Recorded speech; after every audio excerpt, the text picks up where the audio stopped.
I live inside my own world of make-believe. Halo para netizen mager yang budiman, bagaimana kabarnya? Semoga daerah kalian gak banjir ya.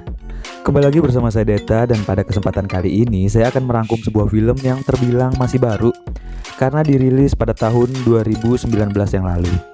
Tanpa banyak bacot lagi, silahkan pakai headset kalian dan selamat menonton. Take my eyes open to force reality.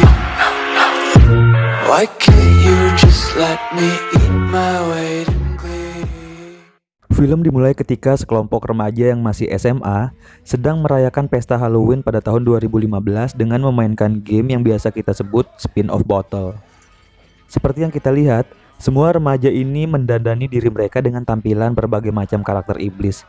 Pada scene ini kita akan fokus kepada salah satu remaja yang menggunakan topeng buah labu. Dia adalah Patrick, atau akrab dipanggil Trick. Ketika gilirannya untuk memutar tiba, hasilnya pun mengarah ke salah satu remaja laki-laki yang berada di sana, dan sesuai peraturan, Trick pun harus menciumnya.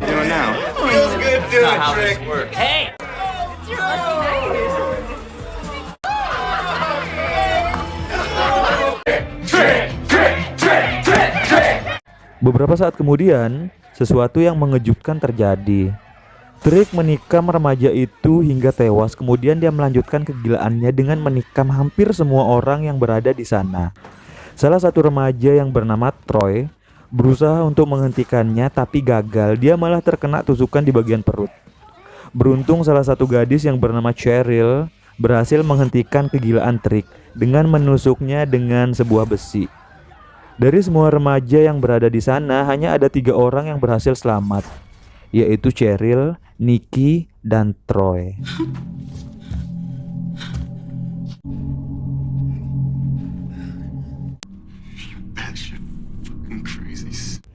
Scene beralih ke rumah sakit di mana Trick dirawat oleh seorang dokter yang bernama Dr. Steve. Kemudian seorang detektif yang bernama Mike Denver dan seorang poluan yang bernama Lisa Jane yang menangani kasus ini terlihat sedang berada di sana untuk mencari informasi dan petunjuk. Okay, why does he still have that shit all over his face now? And I'm betting that he's got a date with Death Row. Ketika akan diinterogasi, tiba-tiba Trick menyerangnya dan mencoba kabur dari rumah sakit. Dia juga berhasil melukai beberapa orang polisi dan petugas medis di sana. Denver dan Jane pun mengejarnya.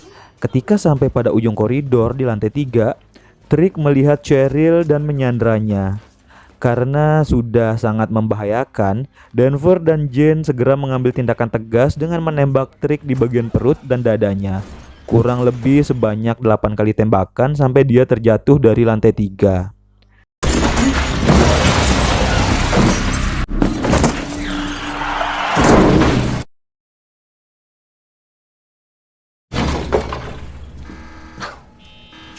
Ketika turun untuk memeriksa keadaan Trick, betapa terkejutnya mereka melihat Trick belum mati dan berhasil melarikan diri dengan menyemplung ke sungai meskipun sudah ditembak dan terjatuh dari lantai 3. Tapi Sheriff Jane meyakini bahwa Trick akan mati dengan sendirinya mengingat parahnya luka tembak yang derita dan dinginnya suhu sungai. He'll drown, if not hypothermia. He's probably already... Look at how much blood he lost. You saw his arm. He isn't. 1 tahun pun berlalu. Pada perayaan Halloween tahun 2016 ini, Trick kembali beraksi. Kali ini dia membantai kurang lebih 6 orang. Mengetahui kasus ini, Denver meyakini bahwa sebenarnya Trick itu masih hidup. Dia kemudian menghubungi Jane, tapi Jane tetap bersikukuh pada pendiriannya yang menganggap bahwa Trick sudah mati. After killing 5 teens and a year later 6 teens are killed on innocent. You don't really believe it's Trick. 6 dead, 3 injured. Halloween tahun 2017 pun tiba. Kali ini pembunuhan sadis kembali terjadi. Masyarakat pun meyakini bahwa Trick adalah pelaku utama dari semua kasus pembunuhan pada setiap malam Halloween, sehingga dia menjadi sangat viral di dunia maya. Banyak sekali bermunculan akun-akun dari berbagai media sosial yang menjadi penggemar Trick. Trick is coming back on this Halloween. Fear him. Hey there, tricksters. Welcome. Pada malam Halloween 2018, Denver pergi ke sebuah bar untuk menemui dua orang agen FBI yang bernama Agen Swift dan Agen Mendes untuk mendiskusikan kasus pembunuhan di setiap malam Halloween. Denver mengemukakan dugaannya bahwa pelaku pembunuhan ini adalah Trick. Tetapi kedua agen FBI ini tidak sependapat dengan Denver karena mereka menganggap bahwa Trick sudah tewas ditembak 3 tahun lalu. Mereka juga beranggapan bahwa pelaku pembunuhan ini adalah orang lain yang meniru Trick. The internet refers to Trick as some super. Have you considered a copycat? I'm not screaming. Beberapa saat kemudian, agen Swift pergi ke toilet. Ternyata di sana sudah ada Trick yang akan membunuhnya. Dia kemudian dilumpuhkan dan diikat ke sebuah tiang yang berada di halaman bar. Di lehernya juga diikatkan tali pemberat yang sudah terhubung dengan beton.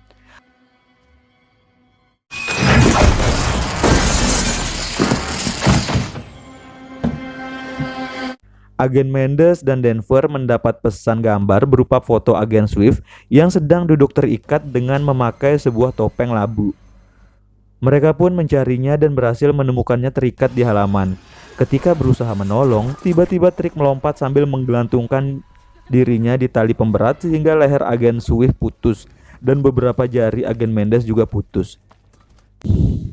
Ketika Denver sedang mengejarnya, dia pun membunuh agen Mendes juga.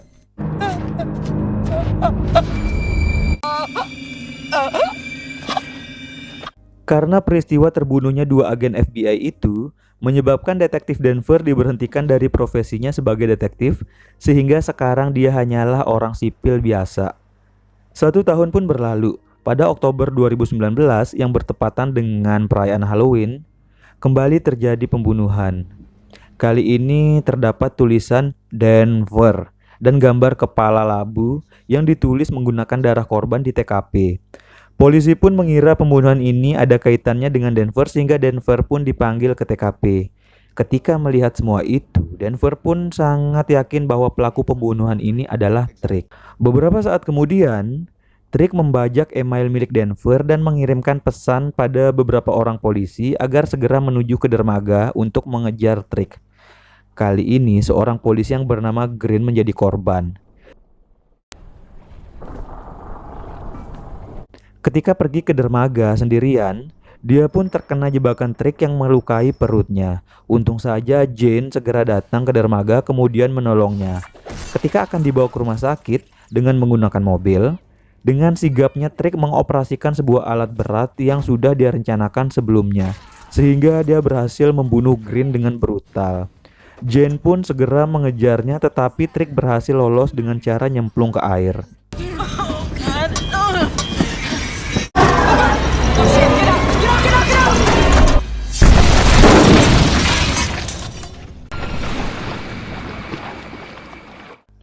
Malam perayaan Halloween pun tiba. Terlihat Cheryl, Nikki, dan kedua adiknya Nikki sedang berada di festival rumah hantu. Beberapa saat kemudian, terlihat juga Troy beserta teman-temannya berada di sana.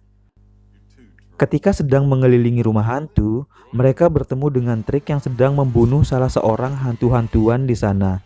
Tanpa pikir panjang lagi, mereka pun langsung lari dan berusaha keluar dari festival rumah hantu itu.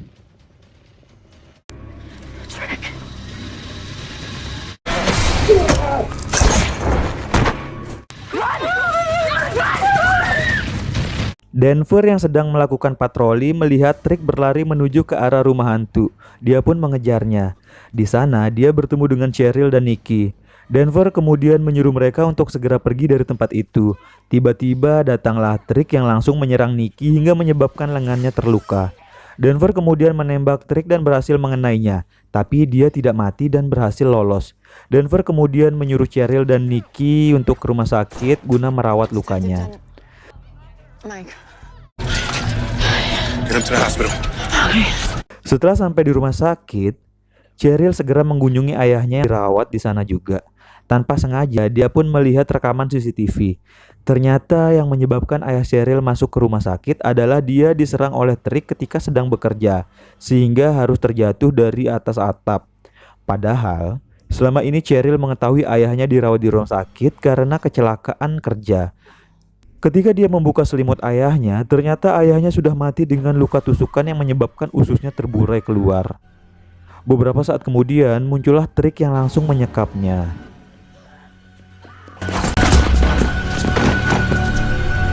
Setelah mendapatkan informasi bahwa target Trick selanjutnya adalah Cheryl, Jane dan Denver segera menyusulnya ke rumah sakit. Sesampainya di rumah sakit, mereka menemukan beberapa orang petugas medis telah diserang oleh Trick. Tidak hanya itu, mereka juga menemukan ayah Cheryl telah tewas. Denver pun segera mencari keberadaan Cheryl.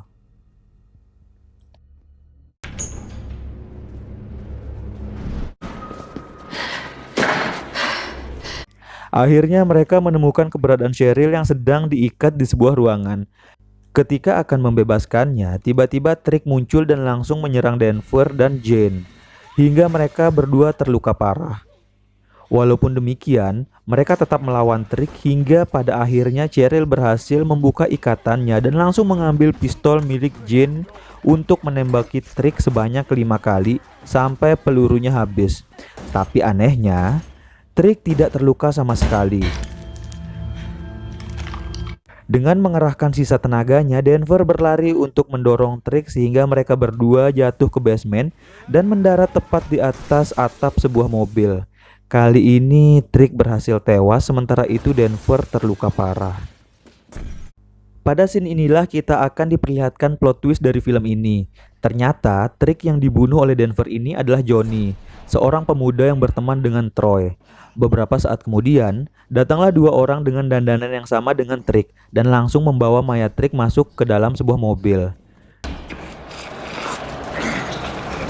Tidak lama kemudian juga datanglah 2 orang polisi, yaitu Slater dan Wan. Tiba-tiba, Slater langsung menembak Wan hingga tewas. Ternyata Slater adalah salah satu dari mereka. Stay back.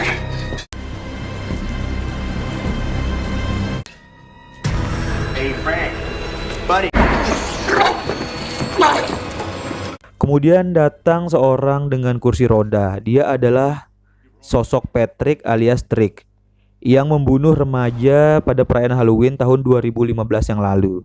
Dan dialah yang ditembak oleh Denver sehingga terjatuh dari lantai 3 rumah sakit yang menyebabkan sekarang dia harus memakai kursi roda. Jadi faktanya adalah Trick bukanlah satu orang melainkan sekelompok orang. Mereka ini adalah yang pertama Patrick alias Trick, yang kedua adalah Johnny yaitu teman dari Troy, yang ketiga adalah Slater, salah satu anggota polisi. Yang keempat itu adalah gadis bartender. Yang kelima adalah sopir van yang hampir menabrak Patrick yang pertama ketika jatuh dari lantai 3 rumah sakit. Mereka semua menikam Denver secara bergiliran sehingga membuatnya sekarat. And when you're dead, you're dead.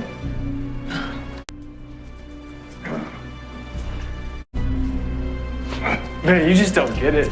Tidak lama kemudian, datanglah Cheryl bersama dengan seorang pria dan menyuruhnya untuk memanggil bantuan. Cheryl pun mencurigai si pria yang memakai kursi roda terlibat dalam kejadian ini karena melihat luka tusuk yang berada di perut si pria itu.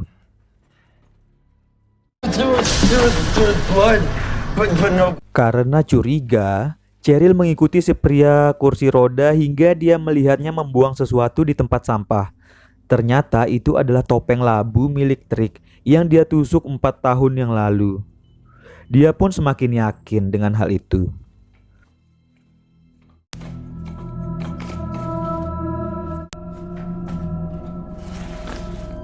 Ketika Patrick sedang menghapus rekaman CCTV, datanglah Cheryl. Dan mereka berdua pun terlibat perkelahian hingga pada akhirnya Patrick terbunuh.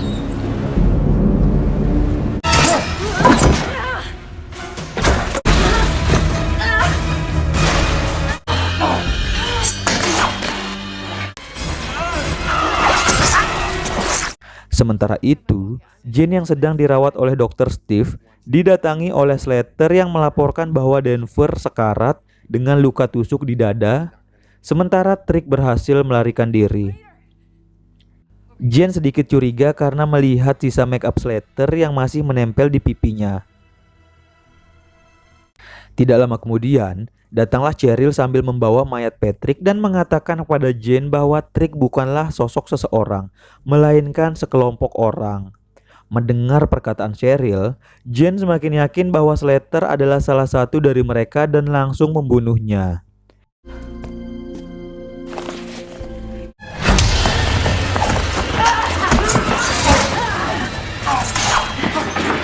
Sementara itu, di luar rumah sakit terlihat sisa-sisa anggota Trick sedang menunggu seseorang.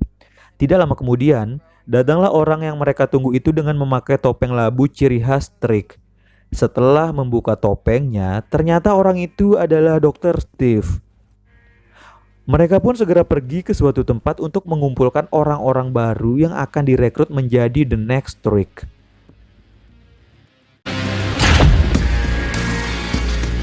Beberapa hari kemudian terlihatlah Jane dan Cheryl sedang mengobrol. Dari isi obrolannya sih rupanya mereka akan memburu kelompok Trick. Tidak lama kemudian datanglah Denver dan mereka bertiga pun segera berangkat untuk memburu Trick. Film pun tamat.